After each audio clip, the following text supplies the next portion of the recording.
ในตอนเช้าวันที่ 17 มีนาคม 2025 กระทรวงการต่างประเทศปาฐกถาปันสั่งตั้งพรรคประชาชนปฏิบัติลาวครบรอบ 70 ปี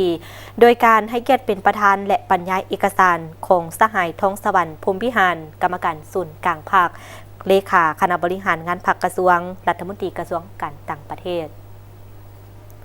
โอกาสนี้สหายท้องสวรรค์พรหมวิหารได้ยกให้เห็นประวัติแห่งการกำเนิดธาตุแท้อุดมการณ์การเติบใหญ่ขยายตัวมูลเสื้ออันดีงามและไซสนาประวัติศาสตร์ของภารกิจแห่งการต่อสู้ปลดปล่อยชาติในเมื่อก่อนผลงานอันใหญ่หลวงในภารกิจปกปักรักษาและพัฒนาประเทศชาติภายใต้การนำพาของพรรคประชาชนปฏิบัติลาวตลอดระยะ 70 ปีผ่านมาโดยเฉพาะพรรคเฮาได้นำพาการต่อสู้บ่ยอมจำนนพิละอาจหารที่นำไปสู่ไซสนะของการปฏิบัติชาติประชาธิปไตยสืบต่อนำพาการจะตั้งปฏิบัติ2หน้าที่ยุทธศาสตร์คือการปกปักรักษาและสร้างสรรค์พัฒนาประเทศชาติไปตามเส้นทางสังคมนิยมเพื่อความอยู่เย็นเป็นสุขของประชาชนลาวบรรดาเผ่า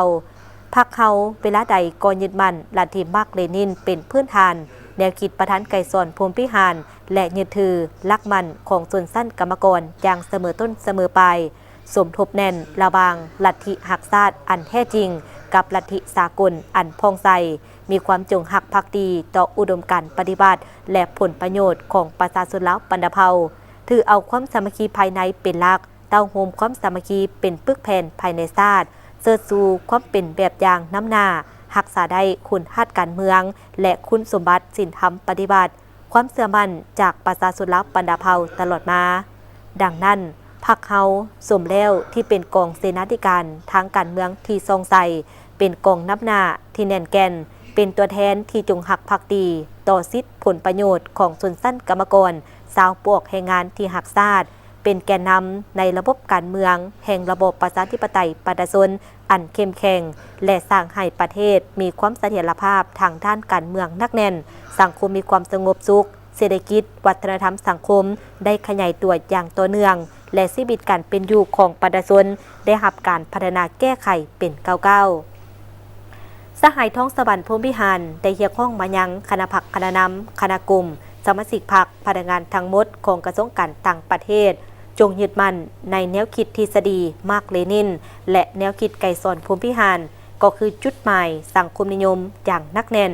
ยึดมั่นและปฏิบัติอย่างถูกต้องบรรดาหลักการพื้นฐานด้านการจัดตั้งและการเคลื่อนไหวของพรรค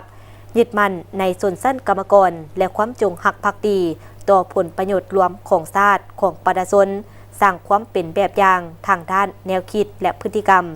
จำกัดแก้ไขปรากฏการณ์ย่อท่อด้านต่างๆทั้งเป็นเจ้าตนเองและเสริมขยายกำลังแหงภายในชาติสมทบกับการพัวพันหัวมือกับสากลและบรรดาประเทศเพื่อนมิตรยุทธศาสตร์ในภารกิจปกปักรักษาและสร้างสรรค์พัฒนาประเทศชาติตามเส้นทางสังคมนิยม